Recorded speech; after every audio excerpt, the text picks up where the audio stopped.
Football বিশ্বকাপ মানেই চমক, আর সেই চমকের নতুন অধ্যায় লিখল দক্ষিণ আমেরিকার দল ইকুয়েডর। নিউ জার্সির মেটলাইফ স্টেডিয়ামে গ্রুপ ই শেষ ম্যাচে 4 বারের বিশ্ব চ্যাম্পিয়ন জার্মানিকে 2-1 গোলে হারিয়ে বিশ্ব ফুটবলের বড় এক অঘটনের জন্ম দিয়েছে তারা। শুরুতে পিছিয়ে পড়েও দুর্দান্ত প্রত্যাবর্তনে ঐতিহাসিক এই জয় তুলে নিয়ে নকআউট পর্বে জায়গা নিশ্চিত করেছে ইকুয়েডর।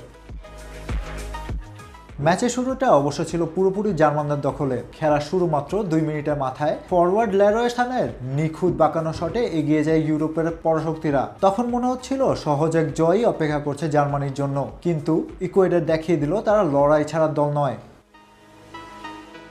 জার্মানির উচ্ছ্বাস বেশি সময় স্থায়ী হতে দেননি নিলসন আঙ্গুলো।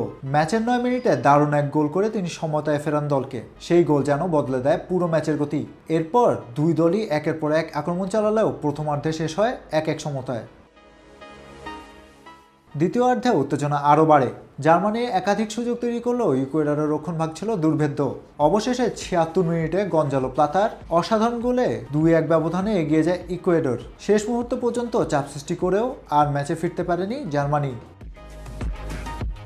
এই হারের পরও 6 পয়েন্ট নিয়ে গ্রুপ চ্যাম্পিয়ন হিসেবে নকআউটে উঠেছে জার্মানি। সমান পয়েন্ট নিয়ে রানার্স আপ হয়েছে আইভরি কোস্ট। আর ইতিহাস গড়া এই জয় ইকুয়েডরকে এনে দিল বিশ্বকাপের শেষ 32-এর লড়াইয়ের জায়গা।